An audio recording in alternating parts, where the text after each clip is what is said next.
শুভ সকাল আমার প্রিয় বন্ধুরা, সবাই কেমন আছো? আশা করছি সবাই ভালো আছো, সুস্থ আছো। আমরাও ভালো আছি।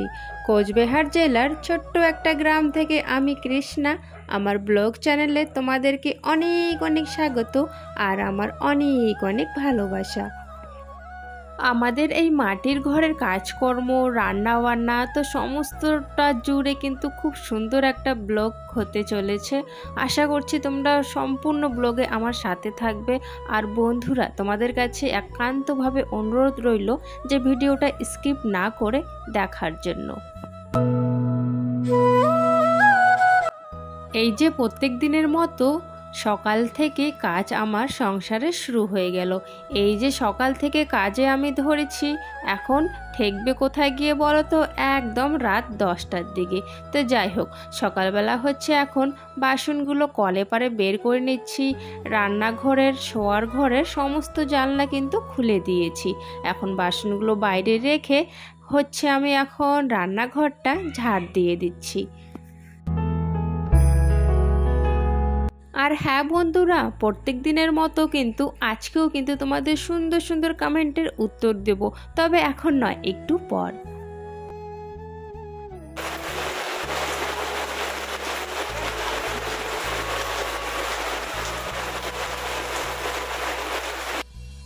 এই যে দেখো, রান্নাঘরটা ঝাড় দিতে না দিতে এদিকে হচ্ছে প্রীতির প্রাইভেটের সময় হয়ে গেছে। আবার হচ্ছে এদিকে দেখো খুব জোরে বৃষ্টিও পড়ছে।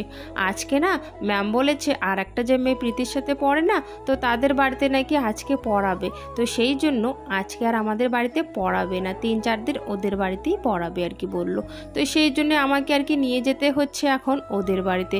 আর দেখো, ওই যে ওদের বাড়িতে যাওয়ার সময় এটা কিন্তু মাটির রাস্তা একদম, আর মাটির রাস্তাতে পিছলে যাওয়ার সম্ভাবনাটা কিন্তু বেশি থাকে। আমি কিন্তু খুব সাবধানে ছাতাটা নিয়েছি, সাথে কিন্তু প্রীতির হাত ধরে প্রীতিকে নিয়ে যাচ্ছি ওদের বাড়িতে।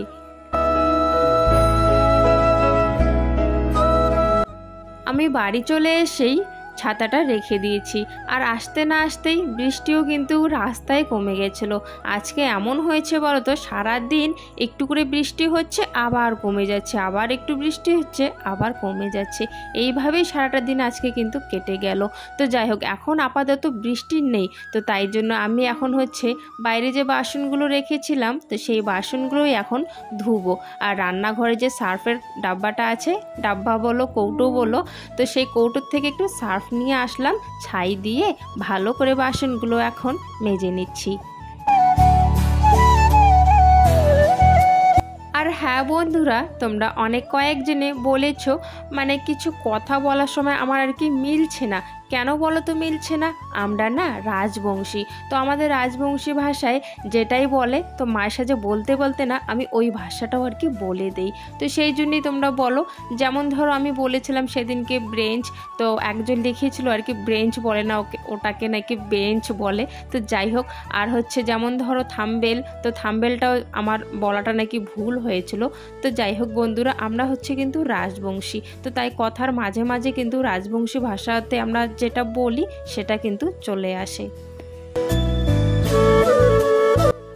তাই জন্য বলছি বন্ধুরা, তোমরা না একটু ছোট বোন মনে করে আমাকে ক্ষমা করে দিও, কোনো কিছু যদি ভুল ত্রুটি আমার ভিডিওর মধ্যে দেখতে পারো। তো যাই হোক বন্ধুরা, এখন হচ্ছে দেখো কথা বলতে বলতে বাসনগুলো ধোয়াও আমার হয়ে গেছে। আর এখন বাসনগুলো রেখে আসার সময় এই যে দেখো, এখনই আমি কিন্তু স্লিপ কেটে পড়ে যেতাম। মাটির ঘরে না খুব অসুবিধা হয় গো, খুব বর্ষাকালে মানে বলার মতো না, এত অসুবিধা হয় না। আরও কিছু কিছু অসুবিধা আছে, তোমাদের সাথে আমি শেয়ার করব সেটা পরে। তো যাই হোক, এখন আরও কিছু বাইরে বাসন ছিল, সেই বাসনগুলো নিয়ে রান্নাঘরে রেখে দিলাম। আর এখন দেখো চলে এসেছি আমি এখান থেকে ব্রাশ আর কলগেটটা নেওয়ার জন্য। আর কি হয়েছে কাণ্ড বলো তো, ব্রাশটা নিয়ে নিয়েছি, কলগেটটাও পেয়ে গেছি, কিন্তু কলগেট নেই, কলগেট শেষ হয়ে গেছে। তাই জন্য কি করেছি বলো তো, আমি হচ্ছে কলগেটটা মাঝখানে কেটে ওই কলগেট ভেতরে যে থাকে সেটা আর কি বের করে নিয়েছি। তো যাই হোক, ব্রাশটা করে ব্রেঞ্চে না দেখলাম যে 3টে আর কি কাপ পড়ে আছে, তো কাপ 3টেকে মেজে রান্নাঘরে রেখে দিলাম। আর এখন হচ্ছে কলেপারটা ঝাড় দিয়ে দেবো ভালো করে পরিষ্কার করে, যেহেতু পাতা পড়ে আছে। তো পাতাগুলো ঝাড় দেওয়ার পর আমি হচ্ছে কিন্তু চানটাও করে নেব। আর এদিকে কি হয়েছে বলো তো, এইদিকে ঝাড়টা দিতে দিতে আবারও কিন্তু ঝিরঝির করে বৃষ্টি শুরু হয়ে গেছে।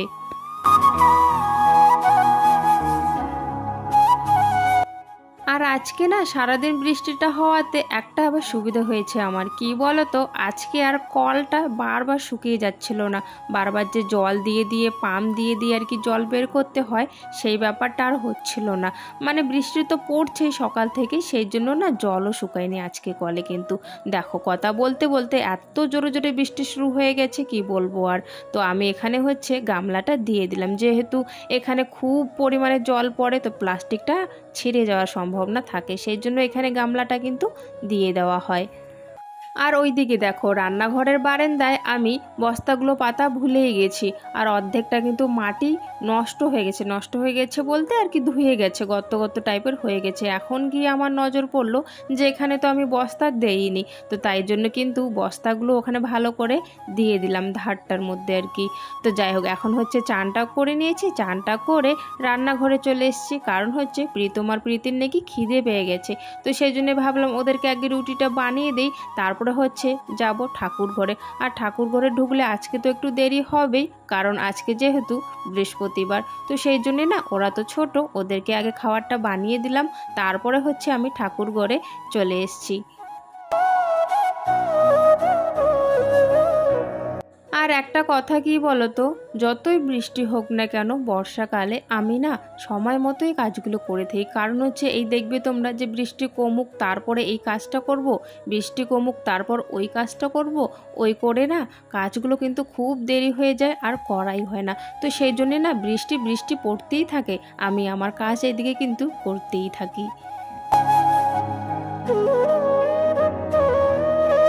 রান্নাঘরে এসেই দেখো আমি তরকারিগুলো কাটা শুরু করে দিয়েছি। সেরকম কোনো তরকারি নেই, যা ছিল সেটা দিয়ে একটা তরকারি করে নেব। এখানে কিছু কাঁঠালের বিচি আছে, তো কাঁঠালের বিচিগুলো এই ঘন্টর মধ্যে আর কি দিয়ে দেবো। আর ওইদিকে দেখো অল্প একটু বটবটি আছে, তো বটবটিগুলো ভাজা করব। তো লাবড়া আমরা বলি, কিন্তু অনেকে ঘন্ট বলে। তো এটা হচ্ছে একটা সব মিলিয়ে লাবড়া করব, আর হচ্ছে ওইদিকে বটবটি ভাজা করব। তো এইসব নিয়ে কিন্তু আজকের খাওয়া দাওয়া। আর দেখো বটবটিটা ভাজা কিন্তু হয়ে গেছে, ভাতও কিন্তু আমার রান্না হয়ে গেছে। আর এখন হচ্ছে আমি দেখো কড়াইয়ে পেঁয়াজ দিয়ে দিলাম, আর কড়াইয়ে কিন্তু আগে আমি তেলটা দেইনি। আমি এটা কার কাছে শিখেছি বলো তো? আমার ঠাম্মার কাছে। আমার ঠাম্মা আগে বলতো, মেয়ে থাকতে সেরকম রান্না করিনি, তবে মায়ের সাথে যখন রান্না করতাম না বলতো আমাকে ঠাম্মা যে আগে পেঁয়াজটা দে, পেঁয়াজে একটু জল থাকে, সেই জলগুলো না শুকিয়ে যায়, তাহলে নাকি তেলটা একটু কম লাগে তরকারিতে। তো সেই যে আমি শুনেছি ঠাম্মার কাছে, এই যে আমার এখনও কিন্তু সেটা মনে আছে। তো প্রায় দিনে কিন্তু আমি এই রকম করেই কিন্তু বেশিরভাগে রান্না করি। পেঁয়াজটা আর কি আগে কেটে দেই তেল ছাড়া, তারপরে যখন একটু শুকিয়ে শুকিয়ে যায় পরে তেলটা আমি দেই কিন্তু। তো যাই হোক, এদিকে দেখো সব কিছু দিয়ে লাবড়াটা বসিয়ে দিয়েছি, সব কিছু তরকারি একটা আর কি। এখন লবণ হলুদ এইসব দিয়ে ঢাকা চাপা দিয়ে দেব। এইদিকে রান্না বান্না কিন্তু হয়ে গেছে, তবে একটুখানি বাকি ছিল তরকারিটা হওয়ার আর কি। তো এইদিকে আবার প্রীতম প্রীতির তস হচ্ছে না, ওদের নাকি খেতেই হবে, খুব খিদে পেয়ে গেছে। তো সেই জন্যেই না ওই দুইজনকে আর কি দিয়ে দিচ্ছি খাবারটা, পরে হচ্ছে আমি খাবো আর কি একা একা, আমার আরও কাজ আছে রান্নাঘরে, তো সেই জন্য ওদেরকে আগে দিয়ে দিচ্ছি। আর এখন যদি ওদেরকে ভাত না দেই আমাকে বিরক্ত করে ছাড়বে ওরা, মানে জ্বালাতন করে ছাড়বে, আমি থাকতেই পারবো না। তো সেই জন্যে আর কি দিয়ে দিচ্ছি।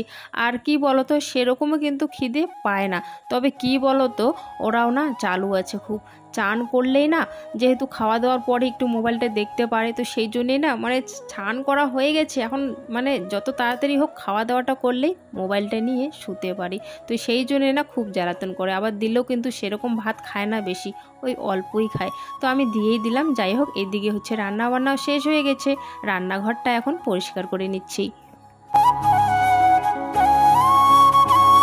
এই দিকে দেখো কথা বলতে বলতে আমি তোমাদের সুন্দর সুন্দর কমেন্টের উত্তরগুলো দিতে ভুলেই গেছি।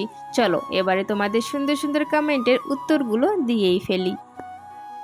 দুর্গাপুর থেকে নূপুর দত্ত বলেছো, দিদি ভাই আমি তোমার ব্লগ রোজ দেখি, আমার খুব ভালো লাগে, থ্যাংক ইউ সো মাচ গো এত দূর থেকে আমার ব্লগ দেখার জন্য। আর পরের কমেন্টটি হচ্ছে টিনা বিশ্বাস দাস, দিদি ভাই তোমাদের ঘরে টিভি নেই, তোমরা কি টিভি দেখো না? আমাদের ঘরে টিভি আছে গো, তবে টিভিটা কি বলো তো নষ্ট, আমরা না ঠিকও আর করি না, আর ওটাতে টাকা ভরাতে হয়, তো সেটাও আর করি না। কেন বলো তো, এই যে বাড়িতে যে ফোন চলে তো সেটাতেও রিচার্জ করতে হয়, তো অত দিকে না আমরা চালাতে পারছি না আর কি। তো সেই জন্যে না আপাতত টিভিটা বন্ধই রেখেছিলাম, তো বন্ধ রাখতে রাখতে এখন দেখি নষ্ট হয়ে গেছে, তো সেটা আর আমরা ঠিক করছি না গো। তো সেই জন্যে এখন তো ফোন আছেই, তো ফোনটাই দেখে আমাদের আর কি সময়টা কেটে যায়। থ্যাংক ইউ সো মাচ গো সুন্দর সুন্দর কমেন্ট করার জন্য আর আমাকে সাপোর্ট করার জন্য, তোমাদের সবাইকে থ্যাংক ইউ সো মাচ। এইদিকে আবার দেখো কমেন্ট পড়তে পড়তে তোমাদের সঙ্গে কি করলাম সেটা শেয়ার করতে ভুলে গেছি। এই যে দুপুরবেলায় যে তোমরা দেখলে আমি খাওয়া দাওয়া করলাম, তারপরে কিন্তু বাসনগুলো মাজার পর কিচ্ছু কাজ করিনি। কেন বলো তো, আজকে যেহেতু একটু পরপরই ঝিরঝির করে বৃষ্টি হচ্ছে, তো সেই জন্যে না বিকেলবেলা তো উঠোনটাও ঝাড় দিলাম না, উঠোনটা একটু ভিজে ভিজে হয়ে আছে, আর সেরকম পাতা পড়েনি, তবে ভিজে ভিজে হয়ে আছে, তো সেই জন্য উঠোনটা আর ঝাড় দিইনি। আর একবারে সোজা চলে আসলাম বই পড়িয়ে সন্ধ্যাবাতি দিয়ে রান্নাঘরে গোলা রুটি বানানোর জন্য। ঘরে যেহেতু কিছু ছিল না, মানে ছেলে আর মেয়েকে খেতে দেবো বিকেলে একটু টিফিন, তো সেই জন্যে কী ভাবলাম বলো তো, কয়েকটা গোলা রুটি বানিয়ে দিই, তো সেই জন্যে গোলা রুটি বানিয়ে দিচ্ছি। আর এখন দেখো এদিকে কি হয়ে গেছে আমাদের ঘরে, আমাদের মাটির ঘরে, তোমাদেরকে একটু আগে বললাম না মাটির ঘরে গো সত্যি খুবই অসুবিধা হয়। কি হয়েছে বলো তো, কয়েকদিন পর পরই এই যে উলিগুলো ওঠে, আর কি বলবো, আর খুব গন্ধ, আর জায়গায় জায়গায় মানে বিচ্ছিরিভাবে আর কি মরে মরে থাকে, কি বলবো। আর এই যে সন্ধ্যার দিকে গোলা রুটি যে আমি বানিয়েছি, ছেলে আর মেয়েটা আমার খেতেই পারছিল না, সব উড়ে উড়ে গিয়ে আর কি ওখানে পড়ছিল, তো যেমন তেমন করে রান্নাঘরে তাড়াতাড়ি ওরা খেয়ে এই ঘরে এসছিল। আর এই বৃষ্টির দিনে শুধু উলি নয়, আরও অনেক অসুবিধা হয় আমাদের। ব্যাঙ ঘরে ঢুকে একটু খাওয়া যায় না ভালো করে, ব্যাঙ লাফিয়ে গিয়ে ভাতের মধ্যে পড়ে, তো এরকম অনেক অসুবিধা আমাদের হয় এই মাটির ঘরে। তো বন্ধুরা, রাতে কারেন্ট না থাকাতে ভিডিওটা আর বেশি লম্বা করতে পারিনি।